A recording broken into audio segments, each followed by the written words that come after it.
आजकल हर लड़की चाहती है कि वो खूबसूरत दिखे, हर लड़की चाहती है कि वो सबसे अच्छी दिखे। लेकिन सच बात तो ये है कि हर लड़की के सपने सच नहीं होते।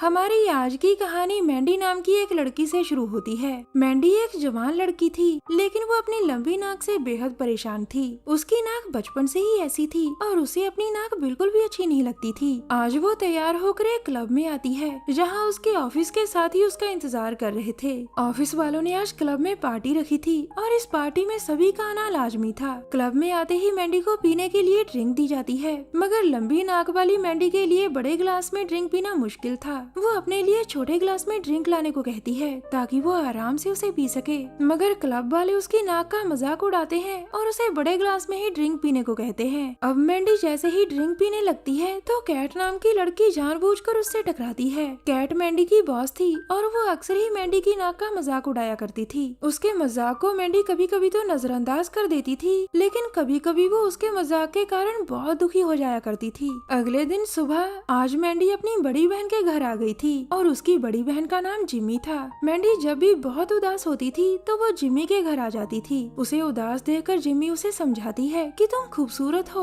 और अगर तुम अपनी नाक का इलाज करवाना चाहती हो तो मैं एक सस्ते सर्जन को जानती हूँ। मगर मैंडी उसकी बात की तरफ ध्यान नहीं देती क्योंकि वो प्लास्टिक सर्जरी करवाने से डरती थी। अब चलते हैं मैंडी के ऑफिस में, जहाँ इस वक्त वो अपनी बॉस कैट के सामने खड़ी थी। कैट पहले जमकर उसका मजाक उड़ाती है और फिर उसे कॉफी लाने को कहती है। वैसे ऑफिस में जितने भी लोग काम करते थे वो सभी मैंडी का मजाक उड़ाते थे। वो कॉफी बनाकर कैट के पास वापस जाती है और फिर से कैट उसका मजाक उड़ाती है। इस ऑफिस में स्टीव नाम का एक लड़का भी काम करता था और वो मन ही मन मैंडी को चाहता था। पूरा दिन ऑफिस में काम करने के बाद रात को मैंडी अपने घर लौट आती थी और इसी घर में उसके साथ एक और औरत रहती थी। इस औरत का नाम पैमला था और वो भी मौका मिलते ही उसकी नाक का मजाक उड़ाती रहती थी। आज ऑफिस में हर किसी ने उसका मजाक उड़ाया था और घर आते ही पैमला ने भी उसे जलील कर दिया था। इन सभी लोगों से तंग आकर आज उसने फैसला कर लिया था कि वो हर हाल में अपनी नाक की सर्जरी करवाएगी। अगले ही दिन मैंडी जिम्मी के पास जाकर उससे सस्ते सर्जन का नाम पूछती है। जिम्मी उसे सर्जन के बारे में बताती है, जिसके बाद वो सीधा उसके पास पहुँच जाती है।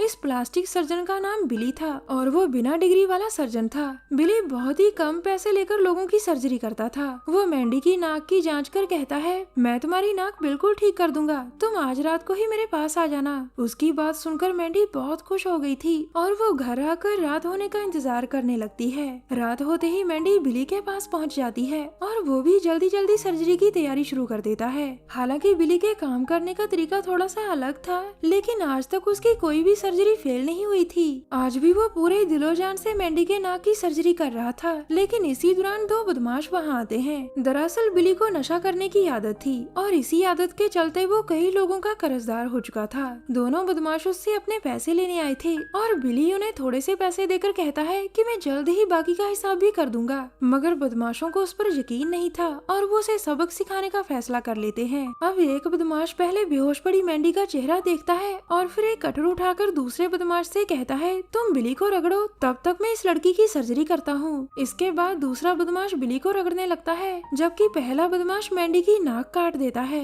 दरअसल दोनों बदमाश बिली को सबक सिखाना चाहते थे ताकि वो समय पर उनके पैसे लौटा सके। वो बिली को बताना चाहते थे कि अगर तुमने हमारे पैसे नहीं लौटाए तो हम तुम्हारा और तुम्हारे काम का सत्यानाश कर देंगे। उनके जाने के बाद किसी तरह बिली खुद को संभालता है। फिर वो जल्दी जल्दी मैंडी को देखता है और उसका हाल देखकर वो बहुत डर जाता है। उसे लगता है कि मैंडी की जान खतरे में है और सभी उसी पर शक करेंगे, इसीलिए वो जल्दी जल्दी अपना सामान उठाकर वहाँ से भाग जाता है। अगले दिन भी मैंडी वहीं बेहोश पड़ी रहती है। ये उसका बदनसीब था कि सर्जरी के समय वहाँ बदमाश आए। थोड़ी ही देर बाद उसे होश आता है। होश में आकर वो बार बार बिली को पुकारती है, लेकिन बिली तो कब का जहाँ से फरार हो चुका था। बिली को ढूंढते ढूंढते जैसे ही उसकी नजर अपने चेहरे पर पड़ती है तो अपनी कटी नाक देखकर उसके तोते उड़ जाते हैं। बेचारी मैंडी, वो तो यहाँ सिर्फ अपनी नाक ठीक करवाने आई थी, लेकिन उसके साथ तो कुछ और ही हो गया था। अब वो किसी तरह अपने चेहरे पर पट्टी बांधकर अपने घर जाती है। घर में उसे अपनी दोस्त पैमला मिलती है और वो उससे मदद मांगती है, मगर मदद करने की जगह पैमला उसे वहाँ से चले जाने को कहती है क्योंकि वो उसका चेहरा देखना तक नहीं चाहती थी।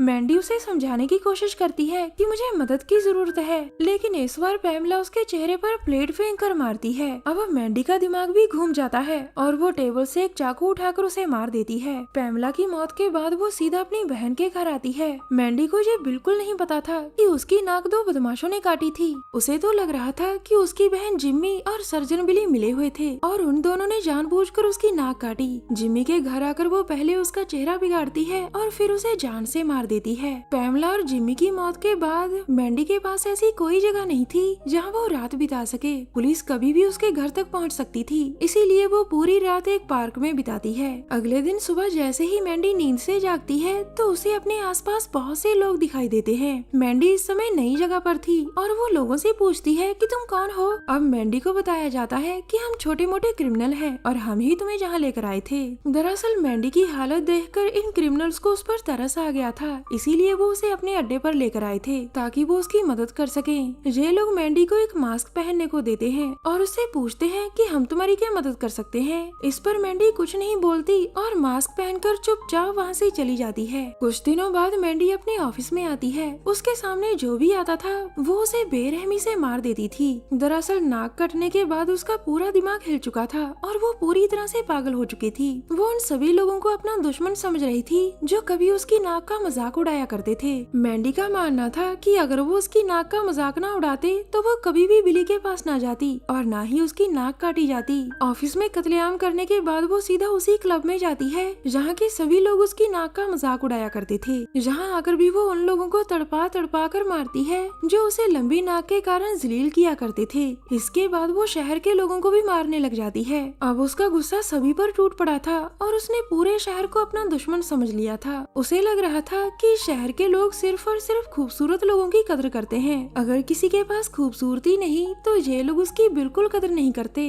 बस यही बातें सोच सोच कर उसने पूरे शहर में हाहाकार मचा दिया था। वो खूबसूरत लड़कियों को इतना बदसूरत बना देती थी कि वो खुद ही खुद की जान ले लेती थी। अब मैंडी को लोगों को मारने का नशा सा हो गया था। लोगों को मरते देखकर, लोगों को तड़पते देखकर, लोगों की चीखें सुनकर मैंडी को मजा आने लगा था। एक दिन मैंडी की बॉस और उसकी दो सहेलियां जंगल में वीकेंड मना रही थी। मैंडी जहाँ भी आकर अपना खेल शुरू कर देती है और देखते ही देखते कैट की एक सहेली को मार देती है। मैंडी का ये रूप देखकर वो दोनों लड़कियां डर जाती हैं और खुद को बचाने के लिए वो भागती है, मगर मैंडी से बच पाना कोई आम बात नहीं थी। जल्द ही उसके हाथ कैट की सहेली लग जाती है। वो पहले उसका पैर काटती है और फिर वही पैर उसे खाने को कहती है, मगर जब लड़की उसकी बात नहीं मानती तो वो उसका गला काट कर उसे मार देती है। थोड़ी ही देर में मैंडी के हाथ कैट भी लग गई थी। मैंडी अपनी बॉस को शानदार मौत देना चाहती थी और इसके लिए वो उसके पेट को चीर कर उसकी पूरी आंतड़ियां बाहर निकाल लेती है। आज कैट को मारकर मैंडी बहुत खुश थी क्योंकि वही सबसे ज्यादा उसका मजाक उड़ाया करती थी। कैट की मौत के बाद मैंडी एक और सर्जन के पास जाती है ताकि वो उसकी मदद कर सके।